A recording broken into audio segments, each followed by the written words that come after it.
entraba en el universo mítico, en el universo mágico, en el universo casi de la tradición grecolatina, entroncando con sentimientos muy profundos.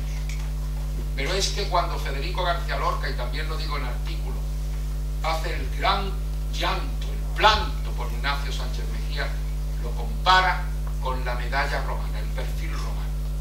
¿A qué conducen estos dos ejemplos? A que hay una visión, una interpretación del toreo como gran cultura, no como cultura.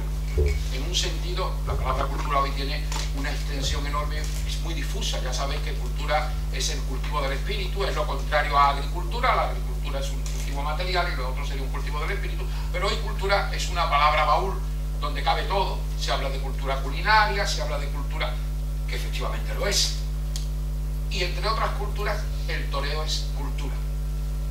Nadie en su sano juicio puede negar que el toreo, el mundo del toro, es una de las claves de interpretación de la cultura hispánica, no española, sino de las dos bandas del Atlántico. Y hablábamos de la contradicción. Goya, el hombre ilustrado, el hombre que está contra la Inquisición, el hombre que está contra la guerra, es un apasionado de los toros. Picasso, ¿qué vamos a decir? ¿Qué vamos a decir de Picasso? Uno de los grandes temas. Ahora mismo acabo de escribir un artículo para la exposición, la gran exposición de Picasso y el Mediterráneo, donde me detengo en el tema taurino de Picasso, que es una de sus constantes vitales. Y yo acababa el artículo diciendo que, bueno, podemos plantear el enfrentamiento entre lógica y sentimientos. No voy a entrar ahí. Me atengo estrictamente al título de esta conferencia, o esta charla, o esta reunión de amigos. Los toros de la cultura como aquellos niveles de excelencia que en las distintas manifestaciones artísticas, desde las artes plásticas a la literatura, pero además con un sentido de totalidad, porque los toros están en la tonadilla escénica del siglo XVIII, lo mismo que está en Lorca, y está en Lafón, está en Villalón, en Romero Urube, está en todos los grandes poetas contemporáneos españoles, en todos los grandes pintores, hablando ya de cumbres de la pintura, y me quedaba en Barjola, por quedarme en algún sitio, pero podría seguir. Con dos aspectos: desde la pintura costumbrista, que podrá ser de una calidad, en fin, discutible, a la poesía costumbrista, que también podremos discutirla, pero no es discutible ni Goya, ni Picasso, ni Federico. Los toros son universo referencial sustantivo de nuestra manera de ver el mundo. Y me callo ya, retomando el principio. Lo que está en el lenguaje, lo que pasa al lenguaje, terminaba con las tres: el K1 es K1, las tres frases famosas y la anécdota, que siempre se atribuye a distintos. La anécdota es ciertamente con don José Ortega y Gasset. Iba Guerrita, con un amigo, lo conocéis muy bien, le dice el amigo: mira, ¿conoces a ese señor? Dice: no, ese senequismo cordobés, se te lo voy a presentar, es uno de los hombres más importantes de España. Don José, que le voy a presentar a usted a Guerrita. Imaginaos cómo se vestía entonces. El torero debía vestir con los pantalones muy ajustados, los botines, la camisa con brillantes de verdad, y sombrero de ala ancha. Guerrita, don José Ortega y Gasset, que era un gran filósofo, un gran escritor y cursivísimo. Encantado. ¿Y usted qué es? Catedrático de Metafísica de la Universidad Central. Hay gente pato. Bueno. Si en esa cosmovisión, en esa cosmogonía de los toros entran esas acuñaciones lingüísticas tan precisas, y que podríamos estar aquí hasta mañana por la tarde, desde luego para mí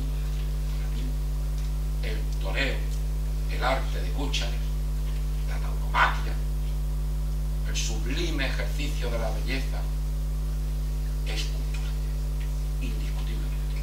Se podrán tocar otros aspectos, pero negar que es cultura, eso o es consecuencia de la demagogia o es consecuencia de la idiocia, que cada uno elija, o es demagogo poesía.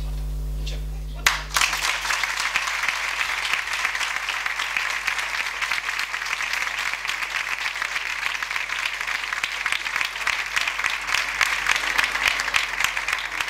Gracias, Antonio.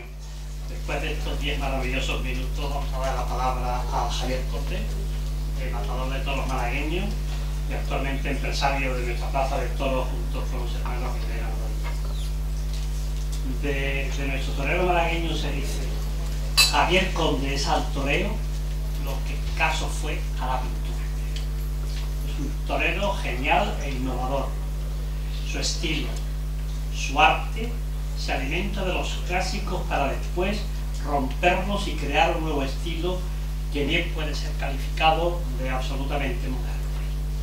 Javier Conde tomó la alternativa en el coso malagueño un 17 de abril de 1995, contando como padrino al Niño de la Capea y a Jesulín Dubrique como testigo, cortando 3 orejas a los toros de Zarzuela.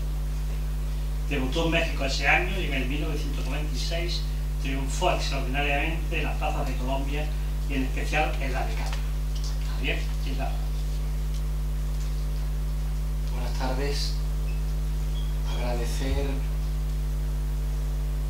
en primer lugar que este altavoz de cultura, de sentimiento, de pasión, de búsqueda del recuerdo y de extender enseñanzas para el futuro, esté gritando en voz alta lo que es la tauromaquia para ellos, ¿no? Esta mesa está rodeada de, estoy seguro, de que cada uno de los que están aquí y cada uno de los malagueños que están enfrente han soñado alguna vez en un sueño que su vida también era torera y que sus sentimientos eran toreros. Para mí, hablar de la cultura y de la tauromaquia, me gustaría decir lo que ha significado para mi vida. Las enseñanzas culturales, el conocimiento, la preparación, el caminar y el convivir, me lo ha dado la tauromaquia. Creo que la mayor lucidez que me dio la tauromaquia cuando era un niño y me adentré en la vida de un torero como era el Niño de la Capea, me enseñó a que los hijos de los amigos de mis padres, a mi edad, normalmente sus padres no sabían dónde estaban, porque a lo mejor estaban en épocas de divertimento y de probar y de conocer.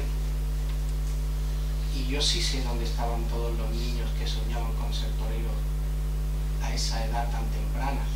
Estaban soñando con formar su vida y su futuro a través de una pasión y de algo que nace a todo el mundo que sueña con ser torero en su interior, ¿no? Y por eso creo que no es solamente el reflejo de lo que le ha entregado la tauromaquia al mundo, sino lo que ha hecho la tauromaquia con ciudadanos que su aprendizaje ha sido el saber escuchar, el saber sentir y en determinados momentos poder expresar delante de un animal magno de qué están hechos por dentro. Porque en definitiva torear es como todo en la vida, todos tenemos nuestro toro, el mío es un animal que está vivo, pero yo lo único que intento delante de él es ser fiel a por qué estoy vivo, por qué respeto la vida y por qué creo en la vida.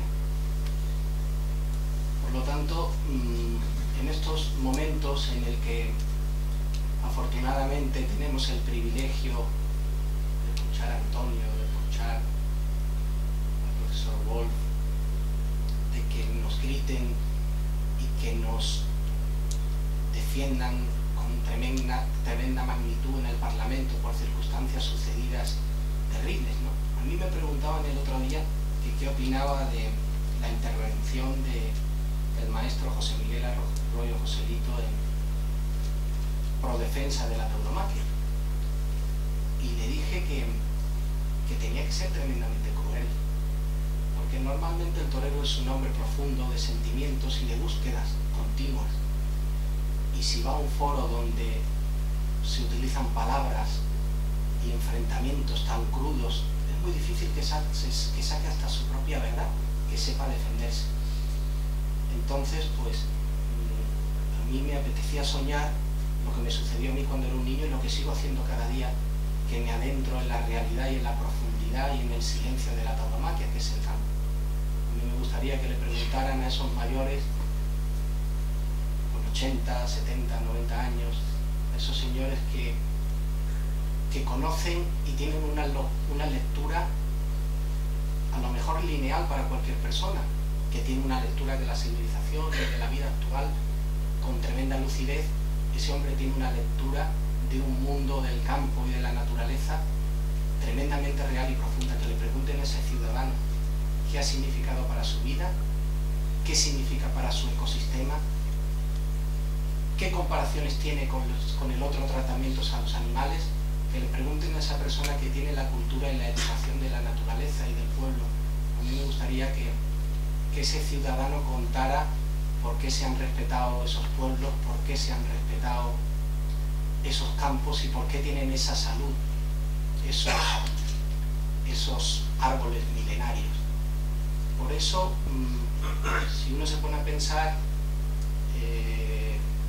pues, en esas encinas que se arrascan los toros para desperezarse y para luchar con su propia raza que le bulle por la piel, pues resulta que esas encinas a lo mejor tienen más años, más cultura y más pasado que otros países que todavía no tienen el recorrido del tiempo para tener lo que tiene una propia encina en la que se arrastra y se frota nuestra piel del toro bravo.